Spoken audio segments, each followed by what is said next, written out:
Episode 75 से 80। Hello दोस्तों, अब तक आपने पिछले एपिसोड में सुना कि मन्नत घर पहुंच चुकी थी और दादाजी को जब ये पता चला कि रुद्र ने मन्नत को जंगल में अकेले छोड़ दिया था तो वह गुस्से में आकर रुद्र को थप्पड़ मार देते हैं। अब आगे रुद्र बिल्कुल साइको की तरह बिहेव कर रहा था। इस समय वह अपनी लिटिल एंजल को याद कर रहा था, शायद जिससे वह तब से प्यार करता है जब से उसने उसकी जान बचाई। वह तो उसके प्यार में बिल्कुल पागल हो चुका है। उसके आगे उसे कोई नहीं दिखता है। हर लड़की को वह मतलबी, फरेबी और पैसों के पीछे भागने वाली गोल्ड डिगर समझता है। यही वजह थी कि मन्नत चाहे जो कुछ भी कर ले, लेकिन वह कभी भी रुद्र का प्यार नहीं बन सकती थी। वहीं दूसरी ओर मन्नत अब थोड़ा सही महसूस कर रही थी क्योंकि उसने ट्रीटमेंट ले लिया था, जिस वजह से अब उसकी तबीयत पहले से ठीक हो गई थी। लेकिन उसे पता था कि अभी भी रुद्र उससे नफरत ही करेगा और आज जब दादाजी ने रुद्र को थप्पड़ जड़ दिया है तो शायद उसकी नफरत इस कदर बढ़ जाएगी जिसकी कोई लिमिट ना हो। लेकिन वह क्या कर सकती है, उसने तो कुछ नहीं किया और वैसे भी यह सारी हरकत तो रुद्र की थी। उसी ने गलती किया था जिसकी वजह से दादाजी ने उसे थप्पड़ मारा था। अगर उसे वह इस तरह जंगल में छोड़कर ना आता तो शायद दादाजी भी उसके साथ ऐसा कुछ ना करते। वह तो मन्नत थी, लेकिन उसकी जगह आज कोई और होता तो शायद ही उस जंगल से वह कभी जिंदा लौट पाता। यही सब सोचकर मन्नत को भी अब रुद्र के लिए कोई अफसोस नहीं होता है, क्योंकि उसे पहले से ही पता है कि वह लड़का किसी के प्यार के काबिल नहीं है। वह जिस तरह से बिहेव करता है, अब तक में मन्नत को तो इतना पता चल गया था कि वह लड़कियों से बहुत ज्यादा नफरत करता है। लेकिन मन्नत को इस बारे में बिल्कुल नहीं पता था कि रुद्र किसी को अपनी जान से ज्यादा भी प्यार करता है। उसे तो यही लग रहा था कि यह लड़कियों से नफरत करता है, इसलिए वह खुद को रुद्र से बहुत ही दूर रखती थी। धीरे धीरे 2 दिन बीत जाते हैं। रुद्र ने अभी तक उसके साथ कुछ नहीं किया था। वह नॉर्मल ही बिहेव कर रहा था। वही मन्नत जो रुद्र से खुद को बचा कर रख रही थी, क्योंकि वह रुद्र से बिल्कुल भी उलझना नहीं चाहती थी और वैसे भी जब भी रुद्र कुछ बोलता तो उसे टॉर्चर ही करता था। वहीं एक दिन मन्नत को पता चलता है कि जिस आदमी को उसके लोगों ने पकड़ रखा है, उसने खुद को मारने की कोशिश की है। अभी तक इन लोगों ने उसे बहुत ज्यादा टॉर्चर कर लिया था, लेकिन वह कुछ भी बोलने को तैयार नहीं था, जिस वजह से इन लोगों को कुछ भी पता नहीं चल पाता है। वही मन्नत अभी शांत थी, क्योंकि अभी वह कोई जल्दीबाजी में नहीं थी। वैसे भी अभी उसे छुपकर कुछ दिन तो रहना ही पड़ेगा और आज नहीं तो कल वह कितना टॉर्चर बर्दाश्त करेगा। एक ना एक दिन उसे बोलना तो पड़ेगा ही। लेकिन जब आज उसे पता चला कि उसने जान लेने की कोशिश की है तो मन्नत को लगता है कि उसके हाथों से एक बड़ा मोहरा निकल जाएगा और वह ऐसा कभी नहीं करने दे सकती थी। इस वजह से वह डिसाइड करती है कि आज वह किसी तरह से यहाँ से बाहर निकलेगी। पर क्या कहकर निकलेगी, कैसे जाएगी, उसे समझ नहीं आ रहा था। लेकिन उसे आज किसी भी तरह से जाना ही पड़ेगा। वहीं दूसरी ओर लुसिया, जिसने उस आदमी को बहुत ज्यादा टॉर्चर कर लिया था, लेकिन वह मोटी चमड़ी का इंसान कुछ बोलने को तैयार नहीं था। वहीं मन्नत ने साफ हिदायत दी थी लुसिया को कि वह चाहे जितना टॉर्चर करे लेकिन उसकी जान नहीं जानी चाहिए। इस वजह से लुसिया अभी तक शांत थी, वरना वह कब का उसे जान से मार डालती। वहीं आजकल रुद्र भी शांत था, जिस वजह से मन्नत थोड़ी रिलैक्स हो चुकी थी। अब मन्नत को बस किसी तरह यहाँ से बाहर निकलना पड़ेगा, पर वह क्या बहाना बताए, वह क्या करें, कैसे बाहर निकले। इस समय वह यही ख्यालों में डूबी हुई थी। तभी उसे एहसास होता है कि रुद्र रूम में आ रहा है, तो वह रोज की तरह एक चटाई और एक ब्लैंकेट लेकर बालकनी की ओर जाने लगती है। अब उसका डेली का था। वह रुद्र के कमरे में नहीं सोती थी। वह हमेशा ब्लैंकेट और चटाई लेकर बालकनी में चली जाती थी और वहीं पर बिछाकर सो जाया करती थी। उसे किसी तरह की कोई बहस नहीं चाहिए था। वहीं रुद्र भी यह सब देख रहा था, लेकिन वह कुछ नहीं बोल रहा था। वैसे तो उसे इस बात की चुल मची हुई थी कि इस समय वह लड़की इतनी शांत क्यों है और वह हर रोज उसके आने से पहले ही चली जाती थी, जिस वजह से उसे परेशान करने का मौका भी नहीं मिल पाता था। लेकिन अभी भी वह कुछ बड़ा सोच रहा था, उसे किस तरह से परेशान किया जाए। बस उसके दिमाग में यही चलता था, क्योंकि वह मन्नत की खामोशी को बिल्कुल भी बर्दाश्त नहीं कर पा रहा था। उसे यही लगता था कि वह लड़की उसे परेशान करने के लिए ऐसा करती है, जो खामोशी से अपनी जगह पर लेटी हुई थी। उसे अचानक से ख्याल आता है, क्यों ना वह घर में सभी को अपने जरूरी डॉक्यूमेंट्स लाने के बहाने से बाहर जाने के लिए तैयार करें। वैसे भी दादाजी को उसकी असलियत पता थी, इसलिए दादाजी इस बात पर उसे कोई सवाल जवाब नहीं करेंगे और उसे जाने के लिए मना भी नहीं करेंगे। वैसे भी जब से वह यहाँ आई है तब से ना तो उसने कभी कुछ दादाजी से मांगा और ना ही अपनी कोई डिमांड रखी थी, जिस वजह से उसे पता था कि दादाजी उसकी बातों को मान जाएंगे। और वैसे भी दादाजी तो उसकी सच्चाई से पहले ही वाकिफ हैं। बस इन घर वालों के नजरिए में वह ना आए, यही सब सोचकर वह आराम से सो जाती है। वहीं रुद्र को उसके कमरे में नींद नहीं लग रही थी, जिस वजह से वह थोड़ा बालकनी की ओर आ जाता है। जब उसकी नजर मन्नत पर पड़ती है तो ये देखकर उसका खून खल जाता है। ये लड़की कैसे इतनी आराम से सो सकती है? मेरा सुख चैन, मेरा नींद उड़ाकर ये आराम से सो रही है। उसे इस वक्त मन्नत पर बहुत ज्यादा गुस्सा आ रहा था। अब उसने डिसाइड कर लिया था कि वह उसके इस आराम को आराम में बदल देगा। वह उसकी जिंदगी को खेल बना देगा। आखिर में वह कैसे उसके सामने ऐसे आराम कर सकती है और वह बस उसे बैठकर देखता रहेगा? नहीं नहीं, ऐसा नहीं हो सकता है। भला वह उसे बिना टॉर्चर करे कैसे मान सकता है? रुद्र के होठों पर एक डेविल मुस्कान आ जाती है। वह गुस्से में वहां से चला जाता है। अब उसने डिसाइड किया था कि वह सुबह उसे एक अच्छा सबक सिखाएगा। तभी उसके मन में कोई प्लान आता है। अब बस सुबह का इंतजार था, बाकी वह अपने प्लान को तो सुबह ही पूरा करेगा। ये सोचकर अब वह भी जाकर गेट पर लेट जाता है। अब उसे अच्छे से नींद आने वाली थी, क्योंकि उसके दिमाग में खुराफात जो शुरू हो गया था। वहीं इन सब बातों से अनजान बेचारी मन्नत अपने काम को अंजाम देने का प्लान बना रही थी। और सुबह होता है। तभी मन्नत के ऊपर सुबह की रोशनी पड़ती है। ठंड से कोस की एक परत मन्नत के ब्लैंकेट पर पड़ी हुई थी, लेकिन इस सब से मन्नत को कोई फर्क नहीं पड़ता। वह अपनी नजरें उठाकर अपने बिस्तर की ओर देखती है, जो पानी के एक परत से पूरी तरह भीगी हुई थी। वह थोड़ी देर उसे ध्यान से देखती है। ऐसे लग रहा था जैसे कुछ सोच रही हो, लेकिन क्या सोच रही है, यह उसकी आंखों से देखकर अंदाजा नहीं लगाया जा सकता था। कुछ देर अपनी सुनी आंखों से इसी तरह देखने के बाद वह अपनी जगह से उठ जाती है। चिड़ियों की चहचहाट इस समय उसके मन को सुकून पहुंचा रहा था।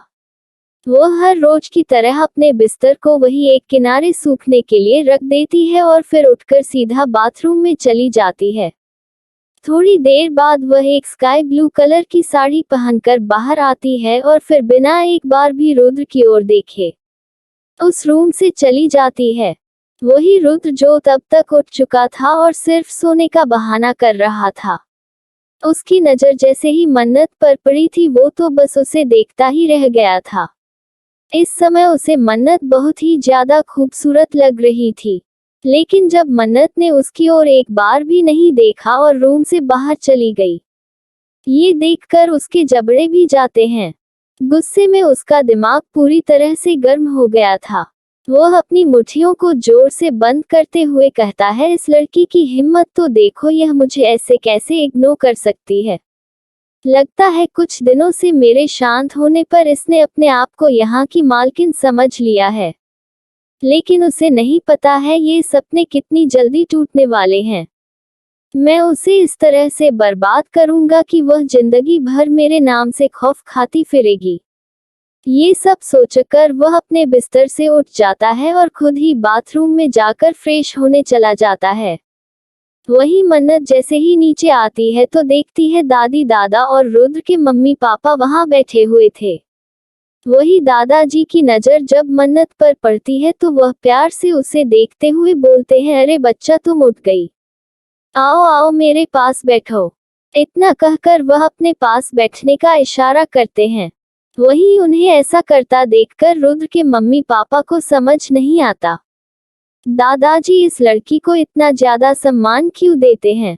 जिस तरह से दादाजी बोलते थे मन्नत के लिए, उस तरह से कोई भी इंसान देखकर यह समझ सकता था कि उनके मन में मन्नत के लिए कितनी ज्यादा सम्मान और इज्जत है। ये चीज उन लोगों को भी पसंद नहीं आती थी। दादाजी हमेशा सबके साथ बहुत ही कड़क व्यवहार करते थे, जिस वजह से उन लोगों ने कभी भी दादा को इतना ज्यादा कूल होते हुए नहीं देखा था। पर उन्हें क्या पता था कि दादाजी मन्नत के साथ ऐसा क्यों करते थे। शायद वह भी मन्नत की आइडेंटिटी जानते तो वह भी उसके साथ बिल्कुल ऐसा ही व्यवहार करते, लेकिन अफसोस तुम्हें इस बारे में कुछ भी नहीं पता है। वही मेनका जी और दादी जी अपने पिताजी को ध्यान से देख रहे थे। वही मन्नत दादाजी के बगल में जाकर बैठ जाती है। दादाजी प्यार से उसके सर पर हाथ फेरते हुए बोलते हैं, बच्चा अब तुम कैसी हो, तुम्हारी तबीयत तो ठीक है।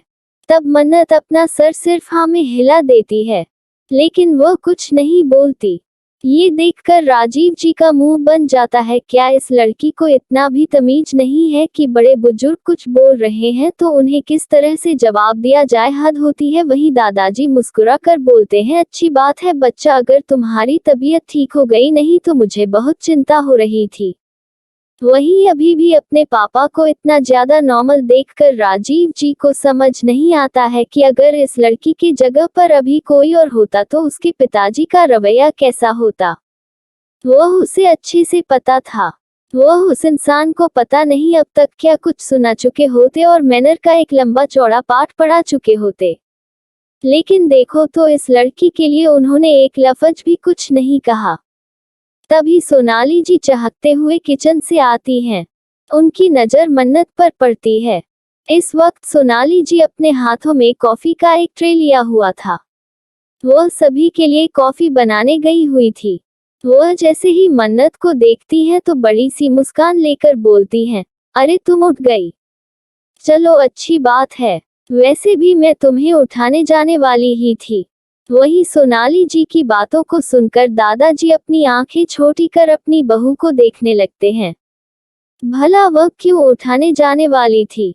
तभी सोनाली जी बोलती है, अरे आज वो पहली रसोई का रस्म है ना, फिलहाल ये रस्म तो पहले ही हो जाना चाहिए था, लेकिन बार बार मन्नत के साथ ऐसा हादसा हो जाता था जिस वजह से यह रस्म पूरी नहीं हुई। वही यह कहते वक्त उनका चेहरा लटक जाता है। सच ही तो बात थी, बहू तो आए पूरे 5 दिन होने वाले थे, लेकिन रस्म के नाम पर कुछ भी नहीं निभाया गया था। वही मेनका जी को भी लगता है कि सोनाली की बातें बिल्कुल सही है।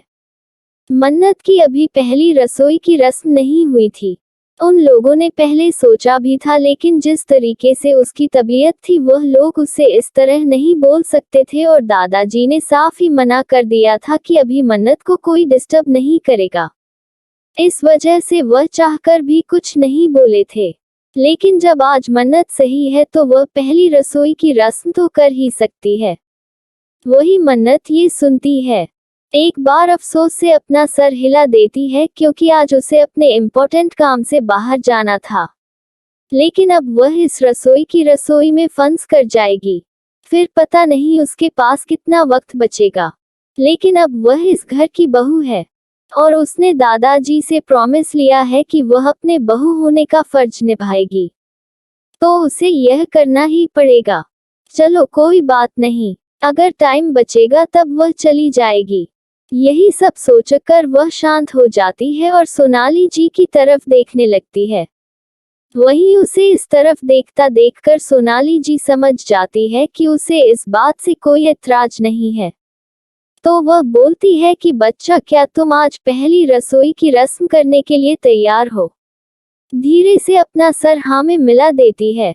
तब घर के सभी लोग खुश हो जाते हैं कि चलो कम से कम ये रस्मों को मान तो रही हैं। फिर तभी मेनका जी पूछती है, क्या तुम्हें कुछ बनाना आता है। अगर नहीं आता है तो कोई बात नहीं, हम तुम्हारी मदद कर देंगे। तब अन्ना बोलती है कि नहीं, मुझे सब कुछ बनाना आता है। उसकी बातों को सुनकर अब सबके चेहरे पर प्यारी सी मुस्कान आ जाती है। चलो, कम से कम बहू ऐसी मिली है कि उसे बनाना तो आता है, वरना मेनका जी और सोनाली जी जब इस घर की बहू बनी थी तो उन्हें कुछ भी बनाना नहीं आता था। वह अपने माँ बाप की बहुत ही लाडली बेटी थी, जिस वजह से उन्होंने कभी किचन के दर्शन ही नहीं किए थे। वहीं अचानक से सोनाली जी बोल पड़ती हैं, चलो अच्छी बात है, गरीब घर की लड़की लाने से एक फायदा तो हुआ, उसे सारे काम आते हैं। तभी सभी लोग उसे घूरने लगते हैं। वहीं जैसे ही सोनाली जी को एहसास होता है कि फ्लो में वह क्या बोल गई, तो तुरंत वह अपने दांतों तले अपने जीभ को दबा लेती है और कहती है, सॉरी, मेरे ये कहने का मतलब नहीं था। मेरे तो बस ये कहने का मतलब था कि वह लोग स्ट्रगल बहुत ज्यादा की होती हैं। इस वजह से वह हम सबसे ज्यादा तेज तर्रार होती हैं और उन्हें दुनियादारी की बहुत समझ होती है। वह ये सब लड़खड़ाते हुए बोल रही थी। ऐसा लग रहा था जैसे अपने बात को छिपाने के लिए वह मन्नत की झूठी बड़ाई कर रही हो। वही मन्नत को इस सब से फर्क नहीं पड़ता, लेकिन दादाजी अपनी बहू को घूर कर देख रहे थे। पागल लड़की, इसे गरीब कह रही है, क्या करूं मैं इस पागल का। लेकिन वह भी कुछ नहीं कहते। वह मन्नत की ओर ध्यान से देखने लगते हैं तो उसका चेहरा अभी भी बिल्कुल नॉर्मल था। वह समझ जाते हैं कि उनकी यह पोती, शायद इसे दुनियादारी से कोई मतलब नहीं है, इसी वजह से तो यह इतनी शांत रहती है। ना तो कभी पलटकर जवाब देना चाहती है और न ही कभी कुछ कहती है। शायद इसे ये सब करना बोरिंग लगता है। ये बहुत ही आलसी है। ये सोचकर वो भी अपना सर नाम में हिला देते हैं। वहीं सोनाली जी मन्नत को लेकर किचन में चली जाती हैं। तभी मेनका जी भी उसके पीछे पीछे चली जाती हैं। अभी तक घर के सभी लोग धीरे धीरे उठकर हाल में आ चुके थे। जैसे ही खुशी को पता चलता है कि आज भाभी की भली रसोई है, वह तो बहुत ज्यादा खुश हो जाती है और एक्साइटमेंट में बोलती है, अरे वाह, आज तो हम भाभी के हाथों का खाना खाएंगे। तभी कुछ जो अभी अभी आया था वह बोलता है, इतना खुश होने की क्या जरूरत है, पता नहीं उस लड़की को खाना बनाने का तरीका भी पता है कि नहीं है। पता चला खाना के जगह कुछ ऐसा खिला दिया कि हम बिस्तर पर ही पड़ गए। वहीं उसकी बातों को सुनकर दादाजी उसे डांटते हुए बोलते हैं, वह किस तरीके से बात कर रहे हो, वह तुम्हारी भाभी है और वह तुमसे बड़ी है, इसलिए आज के बाद से अपनी जुबान पर लगाम देकर बात करना। मैं उस बच्ची के लिए कुछ भी गलत नहीं सुनना चाहूंगा। वही दादाजी यह शब्द इतने कड़े शब्दों में बोले थे जिससे एक बार कुछ भी डर जाता है। वही बाकी खड़े सभी लोग दादाजी की ओर देखने लगते हैं। उन्हें समझ में नहीं आता था कि आखिर में दादाजी जब बात मन्नत की आती है तो इतने ज्यादा खतरनाक क्यों हो जाते हैं। आखिर में मन्नत का और दादाजी का क्या रिलेशन है। राजीव जी और विजय जी यह सब दादाजी को देखते हुए बड़े ही ध्यान से सोच रहे थे। उन्हें सच में नहीं यकीन हो रहा था कि यह उनके ही पिताजी हैं जो कभी किसी की बातों को नहीं सुनते हैं और मन्नत के लिए हमेशा उसका पक्ष लेकर खड़े हो जाते हैं। तभी वह अपना सर हिला देते हैं क्योंकि वह इस बारे में कुछ नहीं कर सकते थे। अगर उनके पिताजी यही चाहते हैं तो यही होगा। तभी वह भी अपने सारे बच्चों को आंख दिखाते हैं और कहते हैं कि आज के बाद से पापा जी ने जैसा बोला है तुम लोग बिल्कुल वैसा करोगे। मैं तुम्हारी दोबारा शिकायत ना सुनूं। उनकी बातों को सुनकर सभी लोग अपना सर हाँ में हिला देते हैं। अब जैसे ही अक्षत आया था उसने तो कुछ कहा भी नहीं था, लेकिन बेवजह दांत पड़ गई। इस वजह से उसे अब मन्नत से चिढ़ होने लगती है। ये लड़की जब से आई है तब से दादाजी की चहेती बनकर बैठ गई है। एक दिन ऐसा आएगा जब ये हम सब की लाइमलाइट चुरा लेगी और इस घर पर राज करने लगेगी। लेकिन ऐसा नहीं होगा। इस समय अक्षर भी यही सब सोच रहा था। अब तक 1 घंटे बीत चुके थे। लगभग सारा खाना बनकर तैयार हो गया था। तभी सोनाली जी कहती हैं, मन्नत तुम अब चेक कर लो।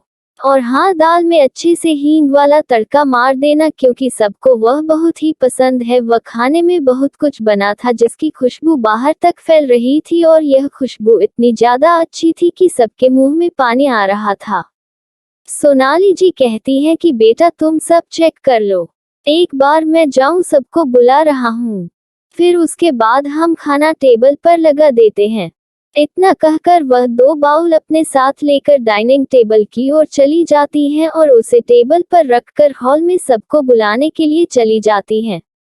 वहीं वहां हॉल में बैठकर सभी लोग एक दूसरे से बातें कर रहे थे। वही रुद्र जो अभी अभी सीढ़ियों से उतर रहा था। जैसे ही सोनाली जी की बात सुनता है तो उसके होठों पर एक देवी मुस्कान आ जाती है। वह किचन की ओर बढ़ने लगता है। तभी अचानक से वहां मेनका जी आ जाती हैं। वह जैसे ही रुद्र को देखती हैं तो बोलती हैं कि अरे बेटा तुम यहाँ कहाँ जा रहे हो? क्या कुछ लेना है? अगर लेना है तो बताओ, मैं तुम्हें दे देती हूँ। वही मेनका जी की बात को सुनकर रुद्र का पूरा प्लान खराब हो गया था। वह तुरंत ही बोलता है, नहीं मॉम, मुझे कुछ जरूरत नहीं थी, वो तो बस मैं ऐसे ही चाची को देखने जा रहा था। तो मेटा जी बोलती है, अरे सोनाली तो खाल में है, फिलहाल चलो कोई बात नहीं, अब आए हो तो आप खाना खा लो, क्योंकि सभी लोग खाना खाने ही आ रहे हैं। उनकी बातों को सुनकर रुद्र हाँ बोलता है और खाने की ओर जाने लगता है। फिलहाल आज तक रुद्र कभी इन लोगों के साथ नहीं खाता था, लेकिन आज उसे जाता हुआ देखकर सोनाली जी को और मेनका जी को आश्चर्य होता है। वह कैसे एक बार भी बोलने में चला गया, उन्हें समझ नहीं आता, तो वह सोचते हैं शायद यह उसकी शादी का कमाल है।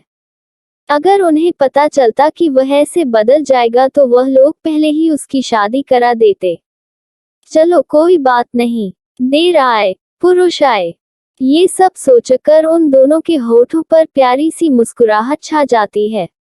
अगर वह बदल रहा है तो यह अच्छी ही बात है, लेकिन उन्हें नहीं पता था कि रुद्र के मन में इस वक्त क्या चल रहा है। तभी रुद्र अपनी कुर्सी पर जाकर बैठ जाता है, जो हमेशा से उसके लिए छोड़ी जाती थी। जैसे ही सभी लोग हाल में आते हैं तो यह नजारा देखकर दंग रह जाते हैं। उन्हें भी यकीन नहीं हो रहा था कि रुद्र उनके साथ खाना खाएगा। वही दादाजी जब ये देखते हैं तो उन्हें भी खुशी मिलती है। उन्हें लगता है शायद रुद्र सुधर गया है और उस दिन एक थप्पड़ ने उसे अच्छा सबक सिखा दिया है। लेकिन दादाजी को नहीं पता था कि उस एक थप्पड़ ने रुद्र के दिल में एक गहरा घाव छोड़ दिया था, जिससे वह मन्नत से हद से ज्यादा नफरत करने लगा था। लेकिन ये चीज वह किसी के सामने दिखा नहीं सकता था। वही दादाजी भी बड़े खुशी के साथ जाकर अपनी चेयर पर बैठ जाते हैं। धीरे धीरे मेनका जी और सोनाली जी सबको खाना सर्व करना शुरू कर देती हैं। अब तक मन्नत भी आ गई थी। वही मन्नत एक साइड जाकर खड़ी हो जाती है। तब दादाजी बोलते हैं, अरे बच्चा तुम साइड में क्यों खड़ी हो? आओ तुम भी हमारे घर बैठ के खाओ। हमारा घर उन डिफिकल्ट रीति रिवाज वाले घरों जैसा नहीं है, जहाँ बहू सबके साथ खाना नहीं खा सकती है, इसलिए तुम ये कभी मत सोचना और आओ। इतना कहकर वह उन्हें रुद्र के साइड बैठने का इशारा करते हैं। वही मन्नत रुद्र के साइड जाना नहीं चाह रही थी, क्योंकि उसे अच्छे से पता है कि वह शैतान कभी नहीं बदल सकता है। अगर वह उसके साइड जाएगी तो वह जरूर कुछ ना कुछ खुराफात तो करेगा ही। लेकिन दादाजी के बार बार भूख की वजह से वह शांति से जाकर बैठ जाती है। उसे लगता है शायद यहाँ सब लोग हैं तो वह ऐसी कोई नौटंकी ना करे, लेकिन अगर कुछ ना करे तो वह रुद्र सिन्हानिया कहाँ। वह जैसे ही उसे अपनी साइड बैठते हुए देखता है तो उसका खून खौल जाता है। उसे बिल्कुल भी बर्दाश्त नहीं हो रहा था कि यह गांव की गंवार लड़की उसके साइड में बैठे। उसके साइड में बैठने की हिम्मत तो बड़े बड़े लोग भी नहीं करते हैं, पर इस 2 टके की लड़की की हिम्मत कैसे हुई उसके साइड में बैठने की? यह सोचते हुए गुस्से से उसके हाथों की मुट्ठियां बंद थी और उसका चेहरा लाल हो रहा था। लेकिन इस वक्त उसने अपना सर झुका रखा था, इस वजह से किसी को कुछ दिखाई नहीं दे रहा था। सभी लोग अब खाना शुरू करते हैं। जैसे ही वह लोग पहला निवाला मुंह में डालते हैं तो संतुष्टि से उनकी आंखें बंद हो जाती है। उन्हें खाने का स्वाद बहुत ही ज्यादा टेस्टी लगता है। ये सच में बहुत ही ज्यादा टेस्टी है। ऐसे लग रहा है जैसे कोई प्रोफेशनल शेफ ने बनाया हो। ये कहते हुए खुशी अपनी जगह से उछलने लगती है। तभी दादाजी उसे आंख दिखाते हुए कहते हैं, शांत से बैठ जाओ, और वैसे भी खाना बहुत ही ज्यादा टेस्टी है। मुझे भी बहुत ज्यादा पसंद आया है। ये कहकर वह प्यार से मन्नत की ओर देखने लगते हैं। वही मन्नत दादाजी के ये कहने पर बस हल्का सा फीका सा मुस्कुराहट दे देती है। ऐसे लग रहा था जैसे इस हल्की मुस्कान के पीछे भी उसे अपने होठों में बहुत जोर देना पड़ा था, वरना उसके होठ ऐसे थे जो कभी मुस्कुराते ही नहीं थे, और जब मुस्कुराते थे तब बस कयामत आती थी, किसी ना किसी की सामत आती थी। वह बस एक डेविल मुस्कान के लिए उसके होंठ बने हुए थे, वरना उसके होठ खुशी से कभी नहीं मुस्कुराते थे। वही सभी लोग मन्नत को की तारीफ करते हैं और बोलते हैं कि सच में खाना बहुत ही ज्यादा टेस्टी है। ना चाहते हुए भी अक्षत, कार्तिक और उसको भी तारीफ करनी पड़ी।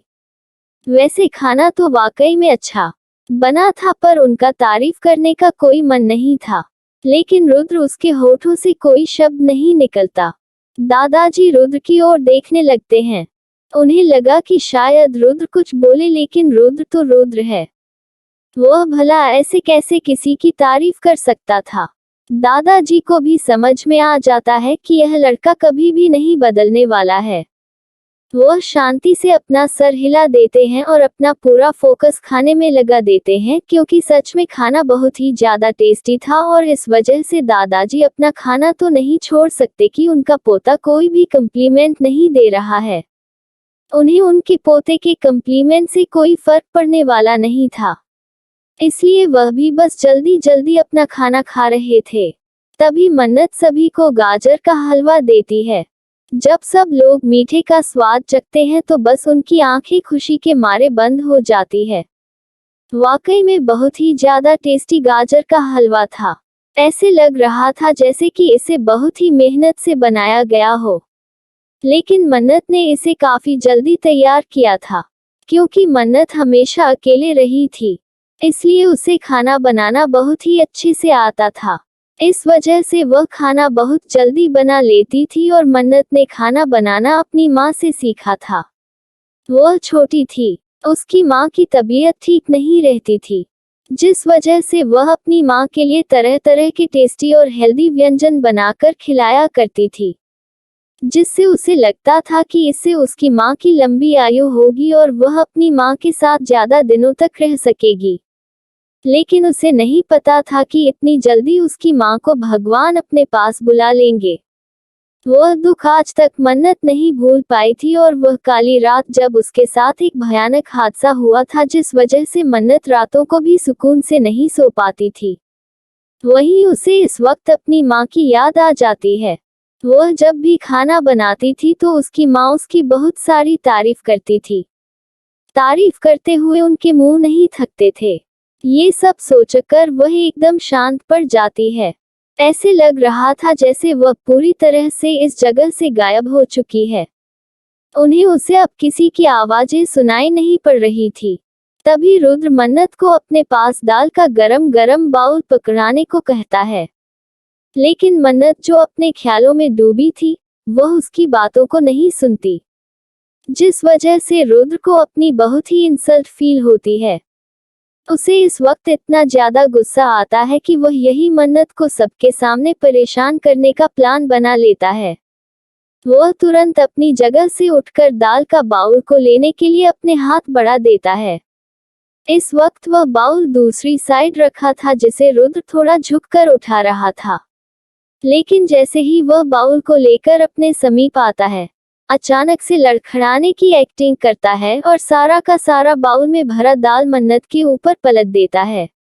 वह दाल बहुत ही ज्यादा गर्म था, जो मन्नत के हाथ में पूरी तरह से गिर जाता है, जिससे उसकी एक जोरदार चीख निकल जाती है, और जो मन्नत अभी तक अपने सपने में खोई हुई थी वह पूरी तरह से होश में आ जाती है। उसे तो पता भी नहीं चला कि अचानक उसके साथ क्या हो गया और कैसे ये सबके सामने उसके ऊपर ये दाल गिरा सकता है। उसे इस वक्त अपने हाथों में बहुत ज्यादा जलन हो रही थी। वहीं रुद्र तीखी नजरों से उसे देखकर मुस्कुरा रहा था, लेकिन यह मुस्कान किसी के देखने से पहले ही गायब हो जाती है और वह अफसोस जताते हुए बोलता है कि अरे गलती से मेरा पैर लड़खड़ा गया, जिस वजह से यह हो गया। वहीं दादाजी गुस्से में रुद्र की ओर घूरते हैं और उसे डांटते हुए बोलते हैं, ये क्या हरकत है, आखिर में तुमने ये क्या किया, और ऐसे कैसे तुम्हारा पैर लड़खड़ा सकता है। वैसे भी मुझे लगता है कि तुमने ये जानबूझ के किया है। वैसे भी जब से यह बच्ची आई है, तुम उसे परेशान करने की कोई मौका नहीं छोड़ते हो। तब रुद्र गुस्से में बोलता है कि बस आप लोगों को तो मैं खराब ही नजर आता हूँ। अब वह गलती से हो गया तो इसमें मैं क्या कर सकता हूँ। इतना कहकर वह वहां से गुस्से में चला जाता है। वहीं जैसे ही वह पीछे मुड़ता है तो उसके होठों पर एक खतरनाक स्माइल आ जाती है।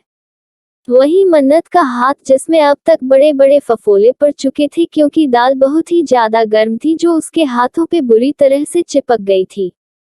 तभी अक्षत जल्दी से आगे बढ़कर मन्नत का हाथ पकड़कर उसे जल्दी से बेसिन के आगे करता है, जिससे नल के पानी से उसके हाथों में लगी दाल धीरे धीरे कर छूटने लगती है।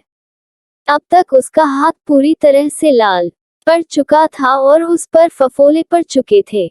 अभी भी दाल की एक पतली परत हाथ में लगी हुई थी, जिसे हाथों से अब छुड़ाया नहीं जा सकता था क्योंकि फफोले बहुत ही नाजुक थे।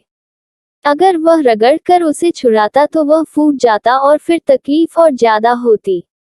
उसे समझ में नहीं आ रहा था क्या करें। वहीं वह एक नजर अपनी साइड मुड़कर मन्नत के चेहरे को देखता है, जिसमें अभी भी उसे उतनी ही शांति नजर आ रही थी, लेकिन उसके आंखों में आंसू भरे हुए थे। एक पल के लिए तो वह उसके आंखों के आंसू को देखकर ठिठक जाता है। उसके आंखों के आंसू ऐसा एहसास दिला रहे थे जैसे मानो समंदर की लहरें उफान में हो, और बस एक भयानक तबाही लेकर बहुत ही जोरदार वह उफान मारते हुए अपने बॉर्डर लाइन से बाहर आ जाएगी और बहुत कुछ बहाकर ले जाएगी। लेकिन बहुत देर तक देखने के बावजूद उसकी वह डब्बाई आंखें, उसमें से एक बूंद भी आंसू के नीचे नहीं गिरती है। अक्षत को ये देखकर आश्चर्य होता है कि कोई कैसे ऐसे अपने आंसू को रोक सकता है। अगर उसका हाथ जलता तो वह एक आदमी होकर भी बहुत ज्यादा रोने लगता, और भले ही वह मुंह से आवाज ना निकालता, लेकिन आंसू तो उसकी आंखों से जरूर निकल जाते। फिर ये लड़की क्या है? क्या भाई सही सोच रहे थे? यह कोई एजेंट तो नहीं है, किसी के द्वारा भेजी गई कोई जासूस तो नहीं है जो हमारी फैमिली में घुसकर हमें बर्बाद करने आई है। लेकिन वह अभी भी ध्यान से देख सकता था कि उसकी आंखें बहुत ही ज्यादा मासूम थी। उसका चेहरा, जिसे देखकर साफ साफ बताया जा सकता था कि वह कितनी मासूम है। छल कपट जैसा चीज तो उसके चेहरे और उसकी आंखों से बिल्कुल भी नहीं दिखाई देता था। अक्षत पूरी तरह से कंफ्यूज था। तभी मन्नत अपना हाथ, जो अभी अक्षत के हाथों में था, जिसे वह पकड़कर अभी पानी के नीचे किए हुए था, उससे छुड़ाती है और धीरे से रूम से बाहर यानी किचन से बाहर निकल जाती है। वह धीरे धीरे कर अपने कदम रख रही थी क्योंकि इस वक्त उसे इतना ज्यादा दर्द हो रहा था कि उसका पूरा सर चकरा रहा था। वैसे भी पहले से ही वह कमजोर थी और अभी तक उसने खाना नहीं खाया था, जिस वजह से उसे बहुत ज्यादा कमजोरी महसूस हो रही थी। वहीं इस घर के सारे लोग खड़े होकर ये तमाशा देख रहे थे। कोई क्या बोले कुछ समझ में नहीं आ रहा था। सबकी जुबान पर जैसे ताला लगा हुआ था। वह बस अपनी आंखें फाड़े सब कुछ देख रहे थे। वही खुशी, जो मन्नत के हाथों को देखकर उससे भी ज्यादा जोर से चीखी थी। उसकी आंखों से तो झरझर कर आंसू बह रहे थे। वह मन्नत के हाथों को देख रही थी, जिसमें बड़े बड़े फफोले पड़ चुके थे। ये देखकर उसे बहुत ज्यादा दुख हो रहा था मन्नत के लिए। उसे समझ में नहीं आ रहा था कि वह क्या कहे। दादाजी के गुस्से का तो कोई ठिकाना नहीं था। वह अच्छे से समझ चुके थे कि रुद्र ने जानबूझकर यह किया है। दादाजी की नजर मन्नत की प्लेट की ओर जाती है, जिसमें से मन्नत ने अभी तक एक निवाला भी मुंह में नहीं डाला था। ये देखकर दादाजी की आंखें दर्द से बंद हो जाती है। उन्हें समझ नहीं आता कि वह क्या कहें। आज इतने दिन हो गया पर अभी तक उस बच्ची ने सुकून से 2 पल खाना भी नहीं खाया होगा। इतने बड़े आदमी होने का उनका क्या फायदा, जब वह एक मासूम सी बच्ची को अपने घर में खाना तक सुकून से नहीं दे पा रहे हैं। ये सब सोचकर उन्हें बहुत ज्यादा अफसोस होता है। इस वक्त उनका मन कर रहा था कि वह रुद्र को एक अच्छा सबक सिखाएं, लेकिन वह अच्छे से जानते थे, अगर वह रुद्र को कुछ कहेंगे तो वह फिर से कुछ ऐसी हरकत करेगा जिसमें तकलीफ सिर्फ मन्नत को होगी। यही सब सोचकर वह खामोश हो जाते हैं। वही मन्नत जो अपने रूम में चली जाती है। इस वक्त उसकी आंखें बिल्कुल ही खाली थी। ऐसे लग रहा था जैसे उसे दर्द का एहसास ही ना हो रहा हो। वह बिल्कुल शांत थी और बस एकटक सामने की ओर देखते हुए जा रही थी। वहीं साइड में खड़ा रुद्र यह सब देख रहा था। वह हैरान था, परेशान था ये सोचकर कि इतना जलने के बावजूद इस लड़की के मुंह से जबान क्यों नहीं निकली।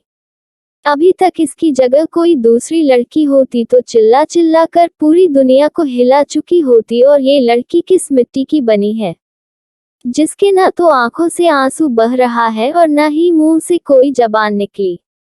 क्या ये जैसी दिख रही है वह वैसी है, या इसके पीछे कोई दूसरी बात है और दादाजी ने अचानक से इसे लाकर मेरे सामने खड़ा कर दिया, लेकिन मैंने इसके बारे में अच्छे से पता लगाया था। ये बिल्कुल ही अनपढ़ गंवार और सीधी सादी लड़की है जो गांव से बिलोंग करती है, तो फिर इतना ज्यादा यह अजीब क्यों लगती है। कभी कभी तो मुझे इसे देखकर अजीब सी फीलिंग आती है। ये सब सोचते हुए रुद्र बस एकटक उसे देखे जा रहा था।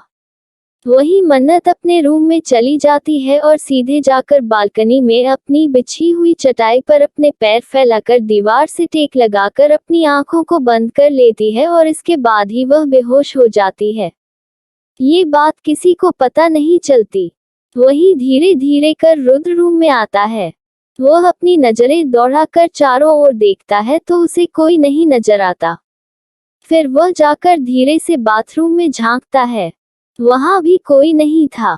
फिर वह क्लोजेट रूम में देखता है, वहां भी कोई नहीं था।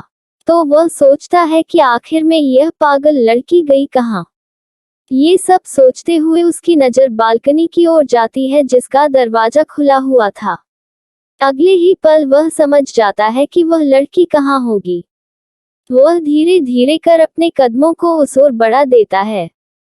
जब बालकनी में वह पहुंचता है तो जहां मन्नत सोती थी उसकी नजर सीधे वहां जाती है, तो वह देखता है कि वह कैसे अपनी जगह पर आराम से लेटी हुई है। ये देखकर उसे बहुत ज्यादा गुस्सा आता है। क्या यह इतनी शांत रह सकती है, और क्यों इतनी शांत है।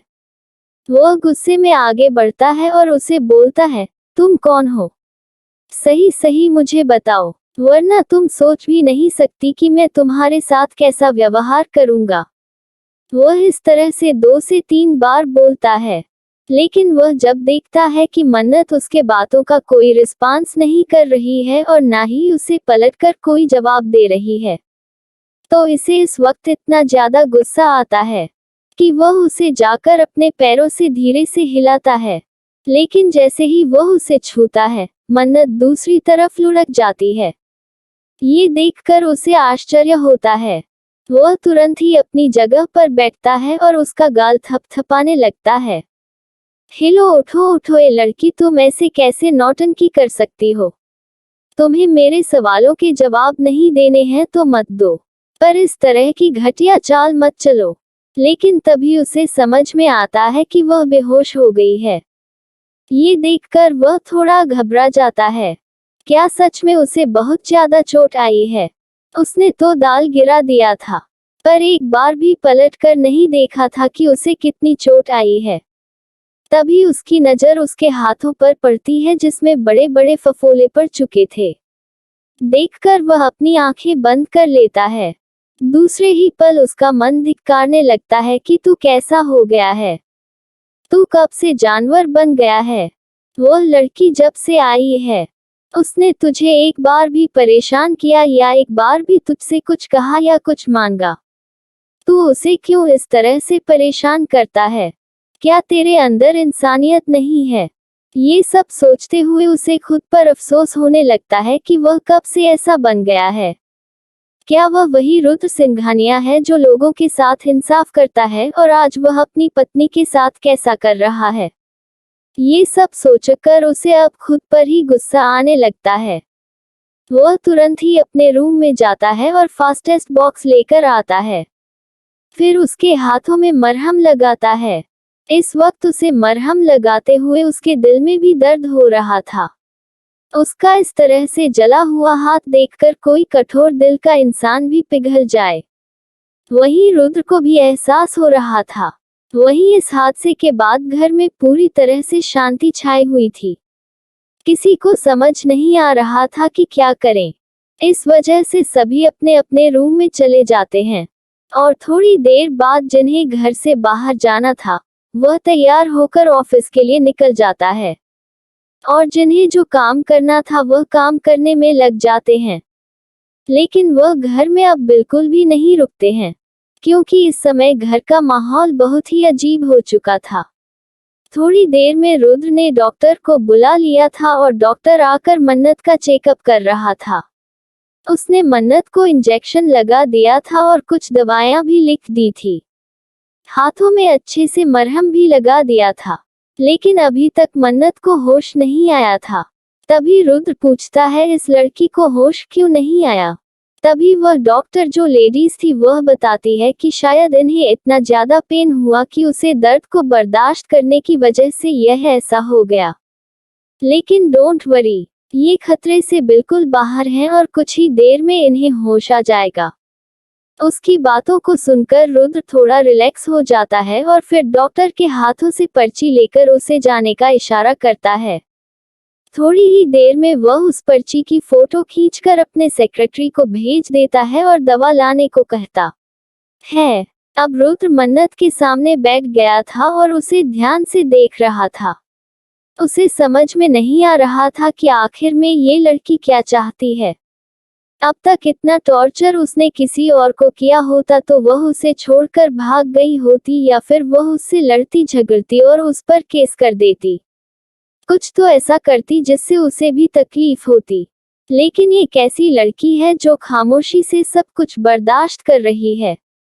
तभी उसके मन में दोबारा ख्याल आता है। दूसरे ही पल उसके दिमाग में ये ख्याल आता है कि कहीं ये सब इसके प्लान का हिस्सा तो नहीं है।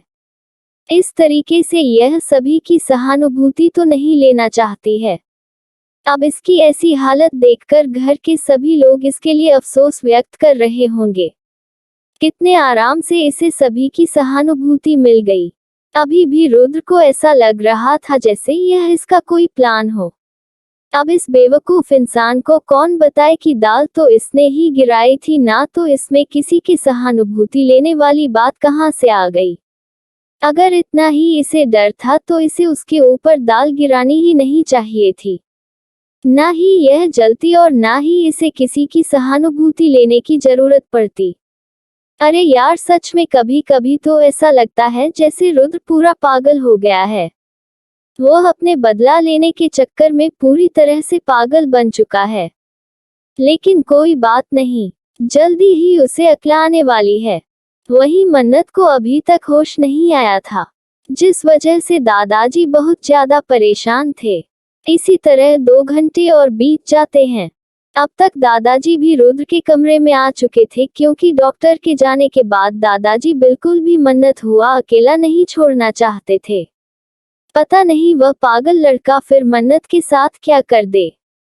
अभी वह बेहोश है, होश में होगी तो दादाजी को इतना ज्यादा डरने की जरूरत नहीं थी। लेकिन वह इस वक्त बेहोश थी और कहीं कुछ उल्टा सीधा हो गया तो अपने दोस्त को क्या जवाब देंगे। वैसे भी उनका पोता पूरी तरह से पागल हो चुका है। इस वक्त उन्हें रुद्र पर बहुत ज्यादा गुस्सा आ रहा था। वहीं दादाजी ने रुद्र से कई बार पूछा कि तुमने ये जानबूझकर किया है, पर रुद्र बराबर मना करता रहा, जिस वजह से दादाजी भी अब कुछ नहीं कर पा रहे थे। वही रुद्र रूम से चला गया था। वैसे भी उसे उस लड़की को देखने में कोई इंटरेस्ट नहीं था, जिस वजह से वह अपने काम के लिए निकल गया था। तभी 2 घंटे बाद मन्नत को होश आता है तो अपने सामने दादाजी को देखती है। वह धीरे से अपनी आंखें खोलती है। तब दादाजी उसकी ओर देख रहे थे। मन्नत को वैसे तो दादाजी से कोई दुश्मनी नहीं थी, लेकिन फिर भी इस सिचुएशन में पहुंचाने वाले वही थे। वो ऐसे कैसे उन्हें माफ कर दे। उसे इस वक्त खुद के ऊपर तरस नहीं आ रहा था, बल्कि दादाजी के ऊपर थोड़ा गुस्सा आ रहा था। वो कैसे ऐसे पागल लड़के के साथ उसकी शादी करवा सकते हैं। उसने पहले ही प्रस्ताव रखा था कि वह उनके बेटे की सुरक्षा ऐसे ही कर लेगी। उसे जरूरत नहीं है उससे शादी करने की, लेकिन दादाजी ने उसे जबरदस्ती जिद किया, जिस वजह से वह इस अजीब से रिश्ते में बंध गई है। लेकिन क्या उसे अब इस रिश्ते में और रहना चाहिए? ये सब सोचते हुए वह दादाजी की ओर देखती है और फिर एक फीकी सी मुस्कान देते हुए बोलती है, क्या आपको लगता है कि मुझे अभी इस रिश्ते में और रहना चाहिए? वही दादाजी जैसे ही मन्नत के मुंह से यह बात सुनते हैं तो उनका दिल हक से रह जाता है। जिस बात का उन्हें डर था वही बात हो रही थी। आखिर में इस नालायक लड़के की वजह से वह इतनी प्यारी लड़की को अपने हाथ से नहीं जाने देना चाहते थे, और फिर इस नालायक को इससे बेहतर लड़की पूरी जिंदगी में नहीं मिलने वाली है। वह क्या करें? उन्हें कुछ समझ नहीं आ रहा था। तभी मन्नत जब उन्हें इतना खामोश देखती है तो वह फिर से बोलती है, दादाजी मुझे लगता है कि आपको इस बात पर गौर करना चाहिए। और वैसे भी आपको पता है मेरे पास कितने सारे काम होते हैं। मैं इस तरह से बंद होकर एक कमरे में नहीं रह सकती हूँ। मुझे घर से बाहर निकलना पड़ेगा। अब वक्त आ गया है कि जब मैं अपने काम को अंजाम दूंगी। इसलिए आप मुझे उस बंधन से आजाद कर दीजिए जिसे बांधकर यहाँ रखा हुआ है। वही दादाजी मन्नत की ओर देखते हुए बोलते हैं कि मैं मानता हूँ मेरे पोते का रवैया तुम्हारे साथ बहुत ही खराब है, और खराब क्या कहूँ, बहुत ही बुरा है। वह जिस तरह से तुम्हारे साथ व्यवहार कर रहा है, यकीन मानना जिस दिन उसे तुम्हारी हकीकत पता चलेगी वह पछताने के अलावा कुछ नहीं कर पाएगा। तभी मन्नत बोलती है, मुझे उसके पछतावे से कोई मतलब नहीं है। मैं उसका पछतावा लेकर क्या करूंगी? लेकिन मेरे काम जो रुके पड़े हैं उसका मैं क्या करूं? तभी दादाजी उसके आगे हाथ जोड़ते हुए बोलते हैं, देखो मन्नत बेटा, तुमने मुझे वचन दिया है कि तुम कम से कम 2 महीने तक तो इस रिश्ते में रहोगी। प्लीज मेरी खातिर बस 2 महीने इस रिश्ते को निभा लो। उसके बाद मैं तुम्हें नहीं कहूंगा आगे तुम इस रिश्ते में रहना चाहो या ना रहना चाहो, मैं बिल्कुल भी तुम्हें नहीं करूंगा। वही बूढ़े बुजुर्ग व्यक्ति को इस तरह अपने सामने हाथ जोड़ता देखकर मन्नत को अच्छा नहीं लगता। वह अपनी आंखें बंद कर लेती है और अपने बहुत ही धीरे आवाज में बोलती है, बस करिए दादाजी, आप मेरे सामने हाथ मत जोड़िए। ठीक है, मैं आपकी बातों को मान लेती हूँ, लेकिन ठीक 2 महीने, इससे ज्यादा एक दिन भी नहीं। वही दादाजी उसकी बातों को सुनकर बोलते हैं कि ठीक है, तुम बस इतने दिनों के लिए ही रुको। तभी मन्नत कहती है कि वह लोग आ गए हैं। मुझे मेरे आदमियों से पता चला है कभी भी रुद्र के ऊपर अटैक हो सकता है, इसलिए आप उसे थोड़ा सावधान करें। और इस वक्त जैसा कि आप देख रहे हैं मेरा हाथ जख्मी हो चुका है। इसे ठीक होने में कम से कम 1 हफ्ता लग जाएगा। इस सिचुएशन में मैं उसकी मदद नहीं कर पाऊंगी, इसलिए जितना हो सके आप उसकी सिक्योरिटी का अच्छे से बंदोबस्त कर दीजिए। वैसे भी मेरे आदमी उसे हर वक्त फॉलो कर रहे हैं। वह बिना किसी के नजर में आए हुए उसकी सुरक्षा करेंगे। फिर भी कहा नहीं जा सकता है दुश्मन कितना ताकतवर है। यह अंदाजा तो तभी लगेगा जब एक दूसरे का आमना सामना होगा। दादाजी भी उसकी बातों को अच्छे से समझ रहे थे, क्योंकि अब तक तो उन्हें पता चल गया था सामने वाला दुश्मन बहुत ही ज्यादा ताकतवर है। जिस तरह से 2 बार उस पर अटैक हुआ था वह बहुत ही ज्यादा खतरनाक था। अगर मन्नत ने उनकी हेल्प ना की होती तो शायद ही वह लोग जिंदा होते। वही दादाजी अपनी बातें करके कुछ देर बाद उस रूम से चले जाते हैं। थोड़ी देर बाद वह अपने स्टडी रूम में बैठे थे और अपनी आंखें बंद की उस दिन को याद कर रहे थे जिस दिन उन पर एक खतरनाक हमला हुआ था। वह लोग अपने दोस्त की पार्टी में गए हुए थे। वहां से उनकी सारी फैमिली एक साथ लौट रही थी। रुद्र किसी काम की वजह से पहले ही निकल चुका था इसलिए वह उनके साथ नहीं था और वहीं अक्षत और कार्तिक, खुशी और उनके माम डैड और दादा दादी, ये पूरी फैमिली एक साथ अपने विला की ओर आ रही थी। उनकी गाड़ियों का काफिला सड़क पर तेजी से चला आ रहा था। तभी अचानक से आगे की 2 गाड़ियां जिसमें बॉडीगार्ड थे और पीछे की 2 गाड़ियां जिसमें उनके सिक्योरिटी गार्ड थे, वह अचानक ही एक बम के धमाके के साथ आसमान में उड़ती हुई नजर आती है। धमाका इतनी जोरदार था कि उसका झटका बीच की गाड़ियों को भी लगता है। एक पल के लिए सभी खौफ से भर जाते हैं। वहां का नजारा देखकर सबकी हालत खराब हो गई थी। अचानक से इस तरह अटैक होने पर उन्हें समझ नहीं आता कि वह क्या करें। वही अक्षत और कार्तिक और खुश ने जल्दी जल्दी अपना बंदूक निकाल लिया था। वही विजय जी और राजीव जी, उन लोगों ने भी अपने अपने बंदूक निकाल लिए थे। इस वक्त राजीव जी और उनकी पत्नी और खुशी एक गाड़ी में थे। वहीं एक गाड़ी में विजय जी और उनकी पत्नी और कुश बैठे हुए थे और एक गाड़ी में कार्तिक और अक्षत बैठे हुए थे। वह गाड़ी में दादाजी और दादी जी भी मौजूद थे। ये तीनों गाड़ियां बीच में चल रही थी और सिक्योरिटी गार्ड की 2 गाड़ियां आगे और 2 गाड़ियां पीछे चल रही थी जो बम के धमाके से पूरी तरह नष्ट हो चुकी थी। उसके एक एक पुर्जे हवा में उड़ते हुए दिखाई दे रहे थे। आग की लपटों में वह पूरी गाड़ी जल रही थी। वह नजारा बहुत ही भयानक था।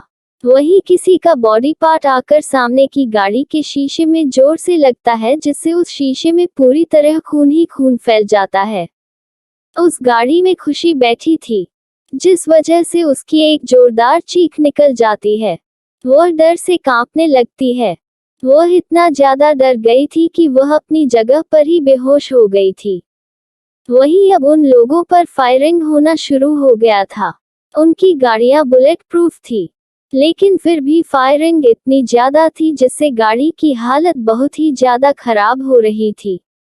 तभी कुछ हथियारबंद लोगों ने लोहे की रॉड उठाकर उनकी गाड़ियों पर मारना शुरू कर दिया, जिस वजह से अब गाड़ी के शीशे भी चिटक चुके थे और अब बस उनके टुकड़े टुकड़े होकर बिखरना ही बाकी था। वह लोग बार बार उस पर अटैक कर रहे थे। इस वक्त सभी को लगा कि अब वह किसी भी कीमत पर बाहर नहीं निकल सकते हैं और यहाँ से जिंदा नहीं जा सकते हैं। गाड़ी की हालत बहुत ही ज्यादा खराब हो गई थी। तभी अचानक से एक गोली आकर अक्षत के बाहों को छूती हुई निकल जाती है, जिससे अक्षत की जोरदार चीख निकल जाती है। लेकिन शुक्र ये था कि गोली साइड से निकल गई जिससे अक्षत को थोड़ी ही चोट लगी थी। वहीं कार्तिक जैसे ही ये देखता है उसे बहुत ज्यादा गुस्सा आता है उन लोगों पर। वह तुरंत ही हेल्प के लिए मैसेज भेज देता है और जल्दी से अक्षत के बाहों को एक कपड़े से बांध देता है जिससे खून ज्यादा ना निकले। अब कार्तिक बोलता है कि हमें बाहर निकलकर इन लोगों से लड़ना होगा। अगर हम ऐसा नहीं करेंगे तो अंदर सभी महिलाओं की जान खतरे में आ जाएगी। हमें इन्हें बाहर रोकना होगा। इतना कहकर वह गाड़ी का दरवाजा खोलकर बाहर निकल जाता है और लगातार फायरिंग करना शुरू कर देता है। वहीं वह लोग भी सामने से फायरिंग कर रहे थे, जिस वजह से बचना मुश्किल हो रहा था। अब अक्षत भी नहीं रुकता। वहीं कुछ विजय जी और राजीव जी भी अपनी अपनी गाड़ी से बाहर निकल जाते हैं, क्योंकि अगर वह बाहर नहीं निकले तो ये लोग बार बार गाड़ी पर अटैक करेंगे, जिससे उनके बीवी और बच्चे को कोई नुकसान हो सकता था। वह ऐसा नहीं कर सकते थे, इस वजह से वह भी अब बिना रुके बाहर निकलकर उन पर अटैक करना शुरू कर देते हैं। लेकिन वह लोग इतना ज्यादा तैयारी से नहीं आए थे, जिस वजह से उनके बंदूक की गोलियां जल्दी ही खत्म हो जाती है और वह लोग उन लोगों की गिरफ्त में आ जाते हैं। इस वक्त सभी लोगों को निकालकर बीच में रखा गया था। महिलाएं तो पहले ही डर के मारे बेहोश हो गई थी और जो कोई नहीं हुई थी वह उनका टॉर्चर बर्दाश्त नहीं कर पाई। वह बाद में बेहोश हो गई। अब सारे जीन्स को एक घेरा बनाकर बीच में खड़ा कर दिया गया था और सारे लोग उन्हें घेर कर खड़े थे। वहीं उनका बॉस जोर जोर से हंस रहा था। ऐसे लग रहा था जैसे आज उसने कितनी बड़ी जीत हासिल कर ली हो। इन लोगों को समझ नहीं आ रहा था कि वह कौन है, क्योंकि उसने अपने चेहरे पर पूरी तरह से मास्क लगा रखा था। तभी वह गुस्से में बोलता है, अमरेंद्र सिंघानिया, बहुत जी ली तूने जिंदगी। वैसे इस बूढ़ी हड्डी में बहुत दम था, लेकिन आज क्या हुआ? आज तेरी हड्डियां काम नहीं कर रही हैं क्या? क्या तू अपनी फैमिली वालों को नहीं बचाएगा? वैसे तूने जितने पाप किए हैं उसका घड़ा भर चुका है। अब तेरी बारी है। पापियों को एक दिन इस दुनिया से जाना पड़ता है। वही दादाजी को कुछ समझ नहीं आता कि यह कौन है और क्यों इस तरह से बोल रहा है। दादाजी गुस्से में बोलते हैं, कौन हो तुम और तुम्हें क्या चाहिए? अगर कुछ भी चाहिए तो वह सीधे सीधे बोलो। इस तरह से हमें और हमारी फैमिली को परेशान करके तुम्हें कुछ हासिल होने वाला नहीं है। तभी वह लोग जोर जोर से हंसने लगते हैं। तभी वह लीडर बोलता है कि माहे, जो मांगूंगा वह तुम दे सकते हो। अगर तुम उसे दे दोगे तो ठीक है। मैं भी प्रॉमिस करता हूँ, मैं सबको छोड़ दूंगा। वहीं उनकी बातों को सुनकर दादाजी बोलते हैं कि मांगो, तुम्हें क्या मांगना है? मैं सब कुछ दे सकता हूँ। तुम्हें जितनी कीमत लेनी है तुम अपनी कीमत बोलो। वही वह व्यक्ति दादाजी की बातों को सुनकर फिर से हंसने लगता है और बोलता है, कीमत? हाँ, कीमत वो तो चाहिए ही। आखिर में तुम्हें भी तो पता चले कि मौत का दर्द कैसा होता है। उसकी बातों को सुनकर दादाजी घूरकर उसकी ओर देखने लगते हैं। तभी वह बोलता है कि ठीक है, तुमने मेरे बाप को मारा था, उसके बदले में अब तुम अपनी जान मुझे दे दो, और मेरे भाई को मारा था, उसके बदले में तुम्हारे बच्चों की जान मैं ले लूं, तो हमारा हिसाब बराबर हो जाएगा और यही तुम्हारी कीमत है बाकी के फैमिली वालों को बचाने की। अगर तुम ऐसा करते हो तो मैं तुमसे प्रॉमिस करता हूं कि तुम्हारी फैमिली को जिंदा यहाँ से जाने दूंगा। लेकिन अगर तुमने मना किया तो याद रखना, मैं यहाँ सबकी लाशें बिछा दूंगा। अब तुम कुछ नहीं कर सकते हो, तुम पूरी तरह से मेरे कब्जे में हो। वहीं उसकी बातों को सुनकर सबका मुंह खुला का खुला रह जाता है। तभी अमरेंद्र जी अपने दिमाग पे जोर डालने लगते हैं कि इसका बाप कौन हो सकता है और इसका भाई कौन हो सकता है। उन्होंने किसे मारा है और मरवाया है। उनकी लाइफ में बहुत से ऐसे बिजनेस राइवल आए जो उनकी जान लेना चाहते थे, तो जाहिर सी बात था उसे अपने रास्ते से हटाने के लिए उन्होंने भी वही किया जो वह उसके साथ करना चाहते थे। और अब ये किसका बेटा है, उनकी तो कुछ समझ में नहीं आ रहा था। यह नया दुश्मन कहां से पैदा हो गया। तभी विजय जी गुस्से से बोलते हैं, तुम्हारी हिम्मत भी कैसे हुई यह बोलने की, मैं तुम्हें जिंदा नहीं छोड़ूंगा। इतना कहकर वह आगे बढ़ते हैं। दूसरे ही क्षण उनके हाथों में जोरदार वार किया जाता है, जिस वजह से उन्हें इतना तेज दर्द होता है मानो उनका हाथ टूट गया हो। वह दर्द से कराने लगते हैं। वहीं अब वह लोग आगे बढ़कर उन लोगों पर अटैक करना शुरू कर दिए थे। फिलहाल इस समय वह लोग बंदूक नहीं चला रहे थे, लेकिन उनके हाथों में लोहे की रॉड और हाकी स्टिक थे, जिससे वह लोग उन पर अटैक कर रहे थे। आज उन लोगों ने तो सोच ही लिया था कि यह उनका अंतिम दिन है। सभी के आंखों में बेबसी झलक रही थी, उनकी पूरी उम्मीद टूट चुकी थी। वही अभी तक रुद्र की टीम वहां तक नहीं पहुंची थी। वैसे तो रुद्र को मैसेज मिल चुका था, लेकिन वह लोग काफी दूर थे, जिस वजह से उन लोगों को वहां पहुंचने में टाइम लग रहा था और शायद जब तक वह वहां पहुंचेगा सब कुछ खत्म हो जाएगा। लेकिन थोड़ी ही देर में अचानक से वहां बंदूक की गोलियों की आवाज आती है, जिसे सुनकर एक पल के लिए सभी अपनी जगह पर ही रुक जाते हैं। तभी पीछे मुड़कर देखते हैं तो वहां कोई खड़ा था। इस वक्त रुद्र, कुश और अक्षत के चेहरे पर बहुत ही बेबसी झलक रही थी, क्योंकि उन लोगों के हाथों को बांध रखा गया था, जिससे वह लोग कुछ भी नहीं कर पा रहे थे। वहीं विजय जी के हाथों को तोड़ ही दिया गया था और राजीव जी के हाथों को भी बांधा गया था। उन्हें अपनी कोई परवाह नहीं थी, लेकिन उनकी बीवी और उनकी प्यारी सी बच्ची अगर इनके हाथ लग गई तो उनके साथ क्या करेंगे। ये लोग ये सोचकर ही उनकी रूह कांप जाती थी। तभी उस गोलियों की आवाज को सुनकर वह सब लोग उस ओर देखते हैं तो वहां अंधेरे में कोई खड़ा था। तभी गुंडों का जो नेता था वह अपनी तेज आवाज में बोलता है, कौन है बे वहां? और इस तरह से गोली चलाकर क्या दिखाना चाहता है? चुपचाप बाहर निकल वरना तेरी लाश भी नहीं मिलेगी। उसकी बातों को सुनकर वह परछाई धीरे धीरे कर बाहर आती है। इस वक्त उसने सर से पांव तक लॉन्ग कोट पहना था। उसका चेहरा पूरी तरह से मास्क में ढका हुआ था, जिससे ये देखने में पता नहीं चल रहा था कि वह लड़की है या लड़का है। वह अपने धीरे धीरे कदमों से अंधेरे से रोशनी में आता है, जिसे देखकर गुंडों का लीडर जोर जोर से हंसने लगता है और बोलता है कि तू छोटा बच्चा, तू यहाँ क्या करने आया है? जा घर जा, रात बहुत हो गई है वरना तुझे कोई चोर चुरा ले जाएगा। चल भाग। इतना बोलकर वह जोर जोर से हंसने लगता है। तभी उसे एक खतरनाक आवाज सुनाई देती है, मेरे 3 गिनते तक अगर तुम लोग यहाँ से गायब नहीं हुए तो मैं तुम्हें इस दुनिया से गायब कर दूंगा। उसकी आवाज किसी छोटे मासूम बच्चे की तरह थी, लेकिन उसके आवाज में बहुत ही ज्यादा रोब झलक रहा था, जिससे यह अंदाजा लगाया जा सकता था कि यह इंसान किसी पावरफुल बैकग्राउंड से जरूर होगा, या फिर कोई ऐसा होगा जो ताकतवर होगा। लेकिन तभी वह गुंडों का लीडर हंसते हुए बोलता है, अरे बच्चे, मजाक अपने उम्र के लोगों से किया जाता है, बड़े बूढ़ों से मजाक नहीं किया जाता है, और हम तुम्हारे बुजुर्ग हैं, इसलिए जाओ, शांति से चले जाओ, हम तुम्हें परेशान नहीं करना चाहते हैं। जाओ, जाकर खेलो कूदो और पढ़ाई लिखाई करो। तुम्हारी उम्र भी खेलने कूदने की है और पढ़ने लिखने की, तो वही काम करो, एक्स्ट्रा काम करने की जरूरत नहीं है। उसकी बातों को सुनकर वह जोर जोर से हंसने लगता है। फिर तभी वह बोलता है, मैंने कहा था ना कि मैं सिर्फ 3 तक गिनूंगा। इतना बोलकर वह अपनी गिनती चालू कर देता है। वहीं उसे इस तरह गिनता हुआ देखकर किसी को कोई फर्क नहीं पड़ता है।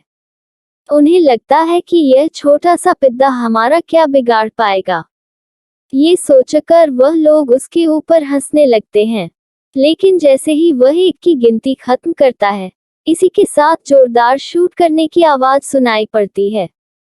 तभी वह लोग देखते हैं कि उनके सामने खड़े 2 आदमी जमीन पर लुढ़क कर गिर चुके थे, जिसे अभी उसी बच्चे ने गोली मारी थी। ये देखकर वह लीडर गुस्से से तमतमा जाता है। वह गुस्से में उसकी ओर झपट्टा मारता है, तुम्हारी इतनी हिम्मत कि तूने हमारे आदमियों को मार दिया। लेकिन इससे पहले कि वह उस तक पहुंचता और उस पर अटैक करता, सामने वाले शख्स ने बहुत ही फुर्ती के साथ उस पर काउंटर अटैक कर दिया, और अब उन दोनों के बीच बहुत ही ज्यादा लड़ाई होना शुरू हो गई। धीरे धीरे कर उस लीडर ने अपने लोगों को भी उसमें शामिल कर लिया, जहां अब 20 से 25 लोग, जो देखने में बॉडी बिल्डर लग रहे थे, बहुत ही ज्यादा खूंखार, वहीं वह बच्ची बीच में अकेले। ये सारा नजारा देखकर किसी को समझ में नहीं आ रहा था कि वह क्या करें। वही दादाजी मन ही मन बोल रहे, हे भगवान, ये नन्हा सा बच्चा आकर इन लोगों के बीच क्यों फंस गया? क्यों हम लोगों की जान बचाना चाहता है? आखिर में कौन है? वही अक्षत और कुश और कार्तिक को तो कुछ समझ ही नहीं आ रहा था कि यह शख्स कौन है जो उनकी मदद करने के लिए अपनी जान जोखिम में डाल रहा है। आखिर में ये कौन हो सकता है? लेकिन वह हैरान तो तब हो जाते हैं जब वह शख्स उन सभी पर भारी पड़ने लगता है। वह इतने ज्यादा फुर्ती से उन लोगों से लड़ रहा था, जैसे मानो कोई एक्सपर्ट हो। उसके मूव बहुत ही फुर्तीले थे, जिस वजह से वह लोग उस पर अटैक नहीं कर पा रहे थे। बस 5 मिनट के अंदर उसने वहां सबको मार गिराया था। उन लोगों के अंदर तो हिम्मत ही नहीं बची थी कि उससे कुछ बोल सके। वहीं उस गुंडों के लीडर का हाल तो बेहाल था। उसे यकीन नहीं हो रहा था अपनी आंखों पे।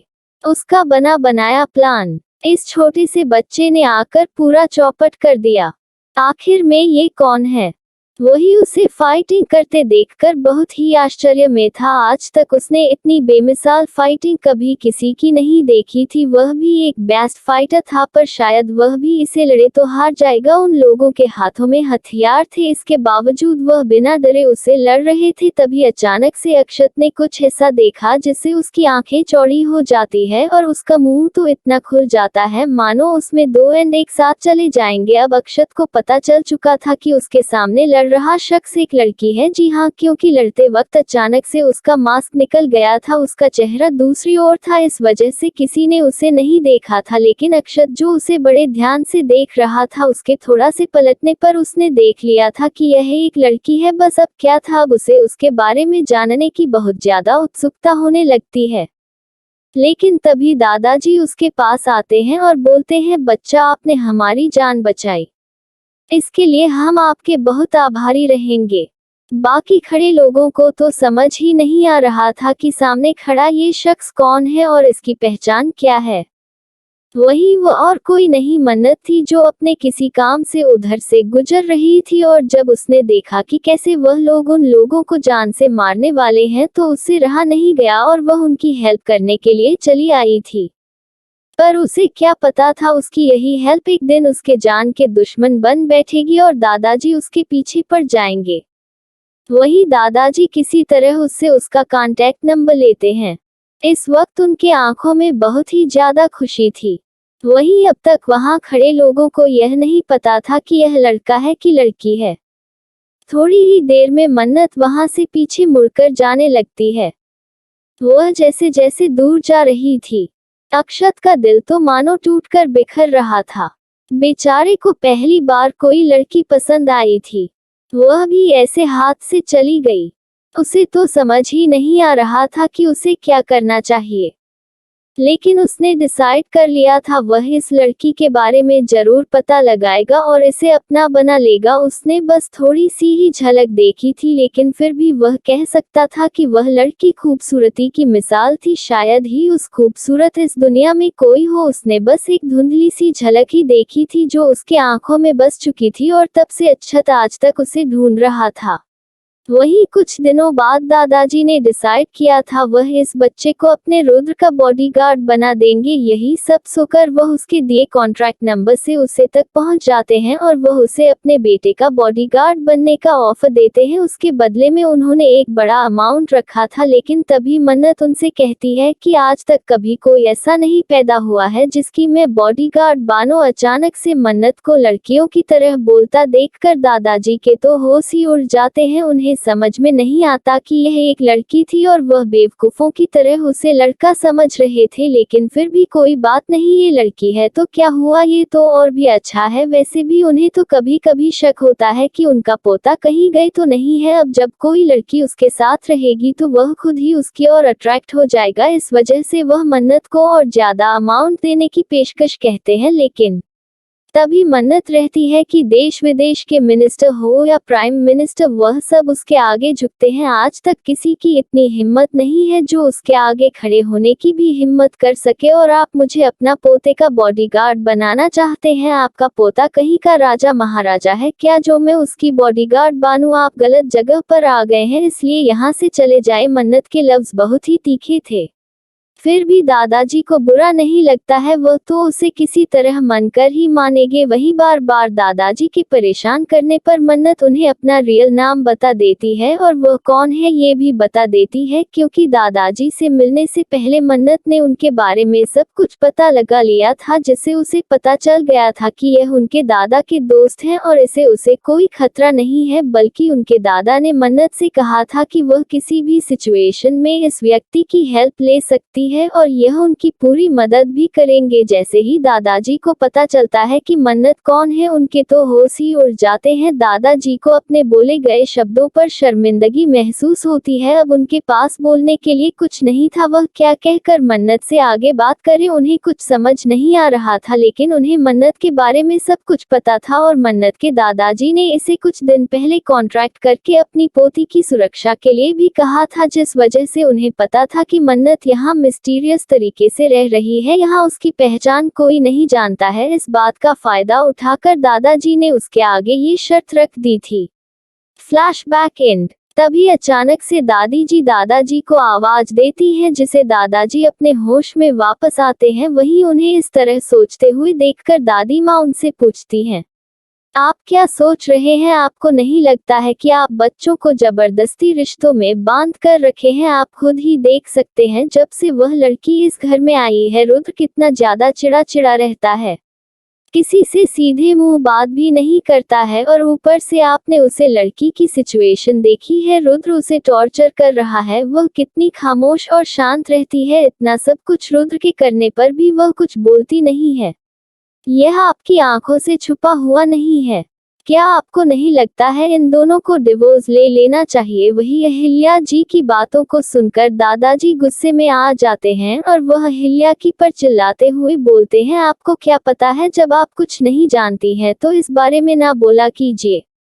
वही उनके इस तरह चिल्लाने से अहिल्या की बहुत ज्यादा आश्चर्य से उन्हें देखने लगते हैं। आखिर में वह ऐसा क्या बोल दी थी जिसे अमरेंद्र जी उन पर गुस्सा कर रहे थे? वह जो बोल रही थी सही तो बोल रही थी। अब दादी जी को भी उन पर गुस्सा आने लगता है, वह भी गुस्से में बोलते हैं, आखिर में तुम क्या चाहते हो? इस तरह किसी भी लड़की को उठाकर हमारे घर की बहू बना दिया है, और जब रुद्र नहीं चाहता है तो तुम उसे जबरदस्ती रिश्ते में बांध रहे हो। आखिर में तुम क्या करना चाहते हो? तुम्हें आप सब कुछ सच सच मुझे बताना होगा, वरना मैं किसी भी कीमत पर रुद्र और उसे लड़की का तलाक जरूर करवा दूंगी और तुम मुझे रोक नहीं पाओगे। वहीं अहिल्या जी की बातों को सुनकर अब दादाजी का गुस्सा उन पर फूट पड़ता है। तो दोस्तों, आपको क्या लगता है, क्या दादाजी अपनी पत्नी को सब कुछ सच सच बता देंगे, या फिर अभी भी वह मन्नत के दिए वचन को निभाते रहेंगे? और क्या होगा जब अहिल्या की रुद्र का तलाक मन्नत से करवा देगी? और आपको क्या लगता है, क्या इस हादसे के बाद रुद्र मन्नत को परेशान करना छोड़ देगा, या फिर अभी यह शुरुआत है, आगे मन्नत को और भी बहुत कुछ झेलना पड़ सकता है? तो दोस्तों, आपको क्या लगता है, कमेंट करके अपनी राय देना बिल्कुल ना भूले। और यार, आप लोग बोलते हैं कि बड़ा एपिसोड 2 पर इतना ही लिखने में शाम हो जाती है और एडिट करके अपलोड करते तक में तो रात के 10 बजे बज जाते हैं। दूसरे एपिसोड का तो नंबर ही नहीं आता। फिलहाल मैं कोशिश करूंगी कि दूसरे एपिसोड को भी थोड़ा थोड़ा कर दे सकूं। चलिए मिलते हैं नेक्स्ट एपिसोड में, तब तक के लिए मेरे सभी लिसनर को बाय बाय।